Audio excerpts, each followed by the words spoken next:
So you've been diagnosed with celiac disease and you need to follow a gluten-free diet. But what does this mean?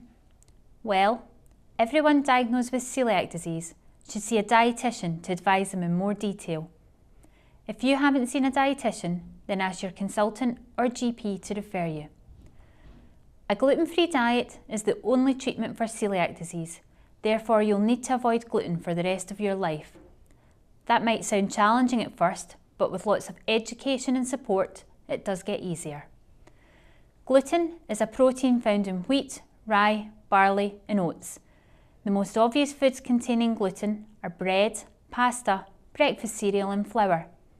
But what might be less obvious is that it can also be found in processed foods like soups, sauces, ready meals and sausages.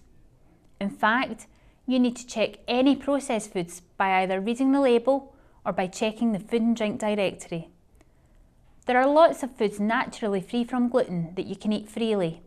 Things like potatoes, rice, fruit, vegetables, dairy products, all meat, fish and eggs. You may have heard of gluten-free oats and wonder if you can have these in your diet.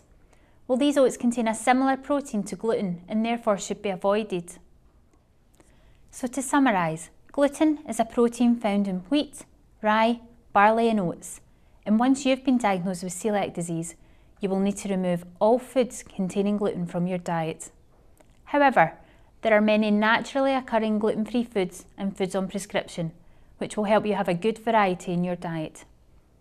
If you are looking for more information on label reading, there's a really useful video that can be found on Coeliac UK's website.